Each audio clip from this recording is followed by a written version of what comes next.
Well, thank you for joining me up here this afternoon. Well, thank you for letting me join you.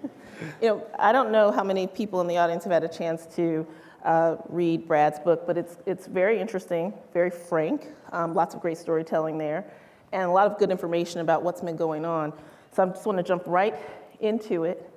The concept of tools as weapons, you talk about the perils and the opportunities in the digital age. It's a very relatable concept. I mean, we're all familiar with the wonderful things that technology gives us, but we're also very familiar with the perils, the ones that just affect our personal pocketbooks, and then the ones that affect governments and safety. And so I wanted to talk to you a little bit about how this creates human and financial costs, and who is responsible for dealing with that. And also, since you're very involved in this, how's it going? Those are great questions, and let me just start by saying that my co-author, Carolyn Brown, and I work together at Microsoft, and we basically work together on the external side of the company's efforts. And it does feel as if we've reached an inflection point. I think to some degree, if you were to pick a particular date, you might go back to 2018 and say, gee, Cambridge Analytica was sort of a tipping point, at least in national capitals in many parts of the world. And people suddenly started to see technology not only as this tool, but as this weapon. And I think you're right to ask, okay, well, what does that mean? In tangible terms, where are we seeing the weaponization of technology? We're certainly seeing it in cyber attacks. We've seen it in cyber attacks by criminals, but we've especially seen a rise in nation-state attacks. In 2017, we saw two huge attacks. One, WannaCry, hit 155 countries. Another, NotPetya, started in Ukraine and spread around the world. We've seen then the disinformation that you just heard about. And I think the description of the weaponization of digital technology, of code and data, is the right way to describe it. And we've seen the hacking and weaponization of email accounts. We've seen disinformation. We're seeing the vulnerability of voting machines. We also see many other things that people are worrying about much more broadly. And I think a lot of this has to do with artificial intelligence. I think AI is really posing two questions that at their heart are pretty straightforward. One is people are asking, are we creating a world that we can control? People have grown up with Terminator movies and the like, and when they see what autonomous weapons can mean, when they see what facial recognition can do for either commercial privacy or privacy and democratic freedoms with mass surveillance, they're asking, wait, who's in charge here? And is this technology going to be true to longstanding and protect, perhaps especially, democratic values? And the other big question I think people are asking is there going to be a future that has jobs for me or for my children or for my friends when we see what AI is doing to the workforce? So we do try to address all of these issues. And to answer your question, how's it going? Well, we have a lot of work ahead of us. And I think you asked quite rightly, who's responsible for addressing this? I would say at one level, the tech companies and tech sector have a huge responsibility. And part of our book is an argument that we all need to step up and do more. But another part of our book is an argument that governments are going to need to move faster. We're going to need more collaboration between the public and private sectors. And the only way to achieve that is sort of to level the playing field in terms of access to knowledge and information. And that's, in a way, why we wrote the book, to try to make all of this information more accessible to everybody who's being impacted by it. You work for a profit-making organization, as do the companies that are involved, Google, Facebook, Amazon, Apple. Among them. How motivated, though, are the companies to really be involved in solving these issues? I think it's a fair question, and I would say that the answer should have two parts. First, I do sense a broadening of interest in the tech sector. There has been an awakening, if you will. You do hear CEOs say, we need regulation. That is not something that hardly anyone was saying in the tech sector, say, 3 years ago. Now, I think it's a big leap to go from saying we need regulation to defining what kind of regulation is needed. And until companies make that leap, I think that there's a basis to say, well, what are you waiting for? You got to do more than just endorse this as a general concept. But the other thing that I would say, a point that we make in our book, technology has really been around in a pretty vibrant way for 250 years, starting with the first industrial revolution. There is not a single example, in our view, of any industry that has completely succeeded by exclusively regulating itself. We live in a world where the safety of our automobiles and aircraft and our pharmaceutical products and our food is all regulated to some degree. Now, one should be quick to say, yes, but we need thoughtful regulation. We need balanced regulation. But anytime a technology changes the world, anytime it's as ubiquitously important as digital technology has become, I think we need to recognize that the public sector, the government, has a role to play. The data that your companies have access to is a big part of how a lot of the companies are making money.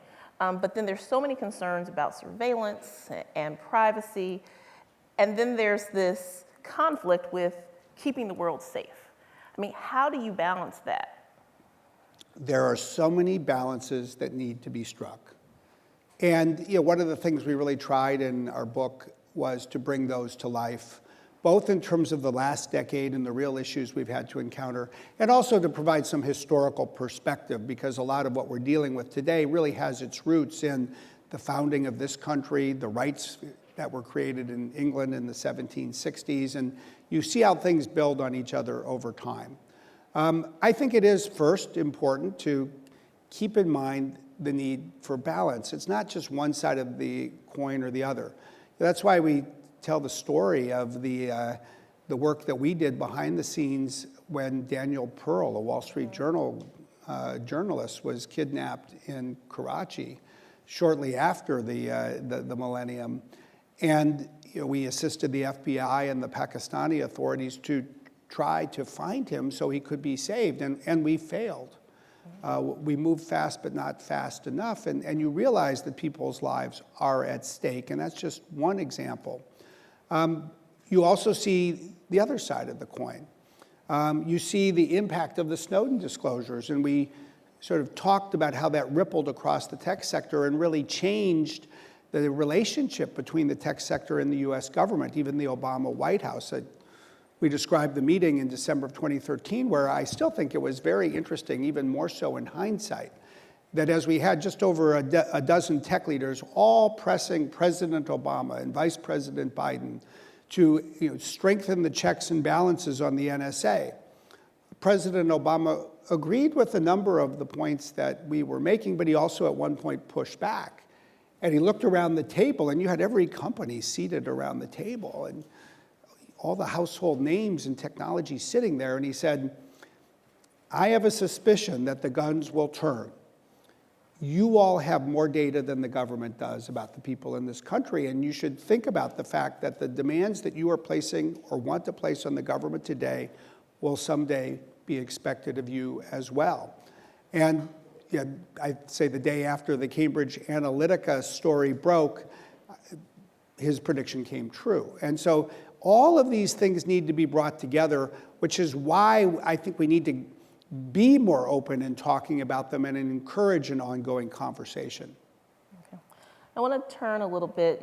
You talk in the book about inadequate access to broadband in rural areas of the United States, and you also talk about a lack of education or preparation for technology careers and really creating a workforce that's prepared to work in this industry. And those are two issues that I'm personally very interested in, and as a money editor, I'm interested in. I mean, because I've been hearing from CEOs for many years now that it's really tough to find qualified workers, and then we have so many things going on with immigration that have an impact on the industry. I wanted to just get a sense of how you are finding the workforce and what's it like out there? I think that almost every company in the U.S. economy today encounters a workforce that feels increasingly tight, meaning it takes more work to fill jobs. It often takes longer than people would like, and it is especially challenging to find people with the STEM backgrounds and, say, computer and data science expertise needed. I'll also say, as we highlight in the book, if you then look at who is studying computer science in, say, high school across America, you will see that the people taking this course are more white, more male, more affluent, and more urban than the nation as a whole.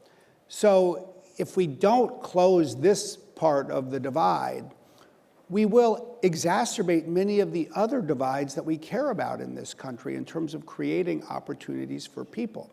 And so it is an issue of fundamental importance that we need to advance in so many ways, in terms of using technology. It's why we acquired LinkedIn. We saw this vision that LinkedIn is pursuing to actually try to use technology, but obviously that's just one piece. It goes to schools, universities, employers, and the like. And then the other thing that I do think is so important, that not enough people who live in cities, I live in metropolitan Seattle, not enough people in the cities appreciate that we read about politics in America. And what we read about is the fact that people in the so-called red counties, the rural communities, feel left behind. When you go to these communities, and we describe some of the visits we've made, the first thing you realize is that the reason people feel left behind is because they are being left behind. And you appreciate that one of the reasons they feel left behind is so often they have no access to broadband. We describe the visit to the county in eastern Washington that always has the highest unemployment in the state.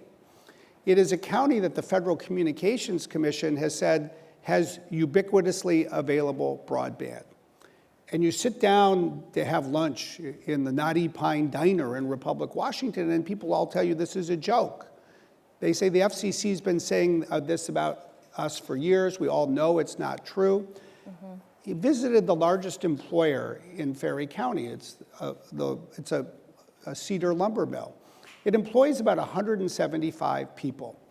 Until 2 months ago, they were running the entire business for 175 people, all their back office, everything else, with a single copper line that had the bandwidth that is probably about a fifth as fast as the lines that almost everybody in this room has for their home.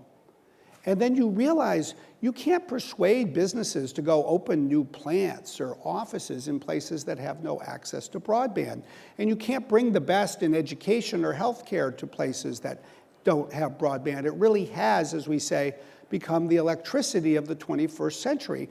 And our basic plea is, we as a nation brought electricity to every corner of this country. It took the federal government and the private sector.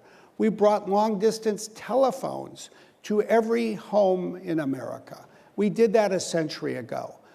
Why shouldn't we be as ambitious in the 21st century as we were a century ago? We need to be if we're going to build a society that is more cohesive, that has more of a common basis of ambition and hope than we have right now. Well, there are competing priorities, though, for the dollar. So what is the responsibility of the corporations, the private sector, to be a part of this? Well, I think the private sector absolutely does have an important role to play, and I doubt it will fill every need. Take something like broadband. Part of our argument in the book is that new wireless technologies using the spectrum that was previously used and is no longer used by terrestrial television can be put to work to deliver broadband signals. And if you do this well and you mix technologies, a problem that currently costs about $80 billion for the United States to solve could be brought down to 15 to 20. So let's use new technology to make the problem easier to solve. Let's build a market that then closes the gap as much as possible. And then you ask, okay, how do you build a market? Well, first, you have accurate data. You can't bring broadband to people if you don't even know who has it and who doesn't. And that is the federal government's job and the job of states. And it is a job that is not being done nearly as well as it needs to be.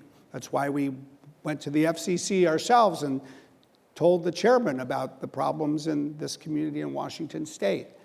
We think that there is a role for public money, not necessarily to spend more money, interestingly. The federal government spends $8 billion a year to bring broadband to places that supposedly don't have it. But because it invests in the most expensive technology, fiber optic cable, and does it with defective data, it is far short of what we should expect. And our view is something that unleashed public capital on, say, a matching basis for capital investments by telecommunications companies, of which I'm quick to say Microsoft is not one. We're not in that business. We don't want to be. You could actually solve this problem in half a decade. That's our view. This is a problem this country knows how to solve. It can solve it, but we've got to start changing the political conversation and focus on practical opportunities to have an impact. Okay. We only have a few minutes left, and I want to touch quickly on something that you've touched on already, see if there's anything more to say there. You say in the book that the tech sector needs to change. Quickly, what is the biggest thing that needs to change about the tech sector? Well, we talk about what we at Microsoft went through 20 years ago, when people may not know or may have forgotten that we literally had the Department of Justice and 20 state attorneys general seek and initially obtain a court order to break Microsoft up. And it doesn't mean that we know everything, that's for sure. It does mean, as I like to say, we were like the first graduate of the School of Hard Knocks, and we made lots of mistakes. But we had the opportunity to learn, and I always think it's great if you can learn from other people's mistakes. It's so much less painful than having to learn from your own. And fundamentally, one of the things that we learned is that we had to look in the mirror and see ourselves not the way we wanted to see ourselves, but to start to understand how other people saw us. To understand the impact we were having on other people, to understand the problems that they wanted us to solve. And then we needed to get out. We needed to build better relationships. We needed to connect with people. We needed to start solving problems when they were smaller. As Bill Gates says in the foreword to the book, it took a cultural change at Microsoft to adapt to all of that. I think similarly, it will take a cultural change across the tech sector, and we will be part of it. It's not as if we're done changing, and we need to change too. But I think an industry that moves in that direction will have, frankly, a longer and over the long term, more sustainable and brighter future. But more important than that, it will put the industry on the path to better connect with governments to solve the big technology issues of our day. We've got less than a minute. I'm curious about the work that Microsoft is doing to preserve culture using AI across the globe. Can you tell us what to expect? Yeah, I mean, we created a program 2 years ago called AI for Good. We created this a couple of months ago. The fourth pillar of that is called AI for Cultural Heritage. We've done some initial work. It started in a project in France around Mont Saint-Michel, and really digitizing and making available the experience to people in museums, first in Paris. It's coming to the United States. But the broad goal is to help preserve languages, to preserve places, to preserve historical artifacts, to preserve knowledge about people, and to use artificial intelligence not only to capture this information, but to make it more accessible to people around the world. And augmented reality is one of the ways we can make it accessible. It's not the only way. And I'll just say in closing, after having created AI for Earth and AI for humanitarian action and AI for accessibility, when I was first trying to describe within Microsoft a year ago this whole notion of AI for cultural heritage, people would look at me and go, like, what are you talking about? I don't get it. But once they saw what this does, it has been amazing. It matters to people, and it's a great reminder that even in a world of technology, what really matters most are people. And people, quite rightly, want to make sure that as technology advances, these timeless values and identities are preserved. It's a great example to me of how we need to bring things together. Great. Well, Brad, thank you very much. We're out of time. Thank you.